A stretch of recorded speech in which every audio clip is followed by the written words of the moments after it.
Good evening. Thanks for joining us. We begin tonight, not for the first time and likely not for the last time, with a lot. Not for the first time, because anyone around for the first Trump administration recognizes that creating news by the truckload has always been part of the game plan.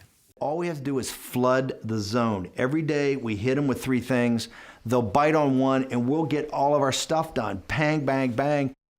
Bang, bang, bang. Steve Bannon, 2019, classic. 6 years later, that tactic, flooding the zone, is in full swing again. In just the last 2 weeks and 3 days, the new Trump administration has already granted clemency to each and every January 6 convict and defendant and launched a purge of the FBI and the Justice Department. It has all but eliminated the world's leading global aid agency and frozen spending, or tried to, on thousands of federal programs, including vital scientific and medical research. The world's richest man, with the president's say-so and the help of a half dozen or so unelected computer wizards, one reportedly just 19 years old, has gained access to the Treasury's formerly nonpartisan office for paying out trillions of dollars a year, including Medicare and Social Security. The president has threatened our two closest trading partners with the kind of tariffs traditionally reserved for adversaries or enemies, and has offered incentives to quit to every single person at NOAA, the hurricane forecasting people whose map, you'll remember, the president reportedly altered with a Sharpie during his first term. We got lucky in Florida, very, very lucky indeed. We had actually, our original chart was that it was going to be hitting Florida directly. Maybe I could just see that, Kevin. It was going to be hitting directly, and that would have affected a lot of other states. But that was the original chart. The head of NOAA at the time was found to have violated the agency's code of ethics in connection with what became known as Sharpiegate. Yesterday, the president nominated him once again to lead NOAA, or whatever remains of it. Just today, we learned that the CIA is offering so-called buyouts to its entire workforce. There's some question of whether everyone would be allowed to take them, but everyone got the offer. Separately, the New York Times is reporting that the CIA sent the White House an unclassified email listing of all employees hired over the last 2 years. The list gives first names and the first initial of the last names, according to the Times report, and includes what the Times says is a large crop of young analysts and operatives hired to focus on China, whose identities are usually closely guarded because Chinese hackers are constantly trying to identify them. Now, any or all of those stories could be the lead of any given day. We'll certainly spend more time talking about some of them tonight, but I want to focus for a moment on another item in that flood of news, not just because it's a big part of it, but also because of how well it fits another familiar pattern, making a comeback now for the first time in the Trump administration. The U.S. will take over the Gaza Strip, and we will do a job with it, too. We'll own it and be responsible for dismantling all of the dangerous unexploded bombs and other weapons on the site. I do see a long-term ownership position, and I see it bringing great stability to that part of the Middle East and maybe the entire Middle East. The U.S. will take over the Gaza Strip. Why would they want to return? He also said. He also talked about sending in U.S. troops if necessary, displacing the nearly 2 million people who still live there, forcing them to go to Jordan or Egypt, and rebuilding the Gaza Strip as, quote, an international unbelievable place. And also he termed it the Riviera of the Middle East. Now, it may be a fever dream, but he actually did say it. It did not go over so well, certainly with Palestinians or Jordan or Egypt or Saudi Arabia, anyone who knows much about history or the region for that matter.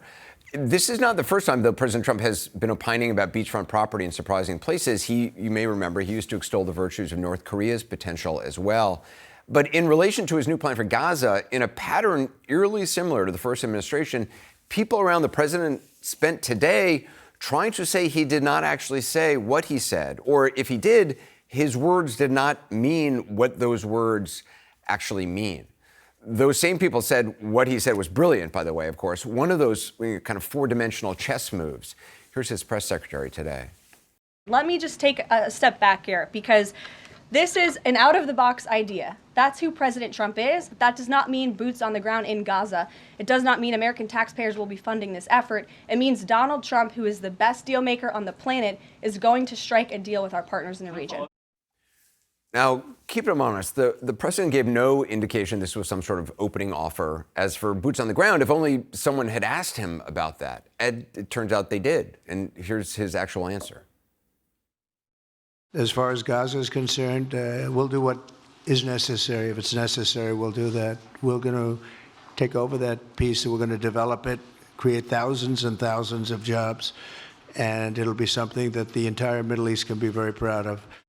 So no, he wasn't ruling out sending U.S. troops who would then be involved in fighting the war that Israel just stopped fighting. And not only does that mean a war, it also costs money, unless he's pretending he can somehow just get all the land and develop it and have what he called a long-term ownership position.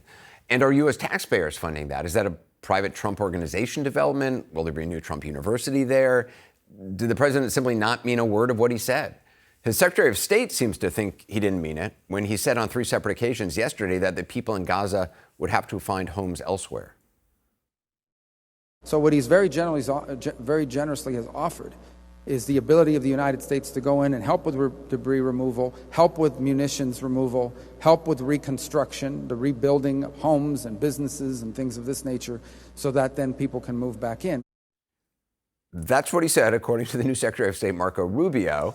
Here's what he actually said at some length and in great detail when CNN's Caitlin Collins asked him who would live in this rebuilt Gaza. I envision a world, people living there, the world's people. I think you'll make that into an international, unbelievable place. I think the potential in the Gaza Strip is unbelievable. And I think the entire world, representatives from all over the world will be there, and they'll live there. Palestinians also. Palestinians will live there. Many people will live there. But they've tried the other, and they've tried it for decades and decades and decades. It's not going to work. It didn't work. It will never work. Well, where do those people go in the meantime, Mr. President? But more importantly than that is the people that have been absolutely destroyed that live there now can live in peace in a much better situation, because they're living in hell. And those people will now be able to live in peace. We'll make sure that it's done world class. It'll be wonderful for the people. Palestinians mostly we're talking about.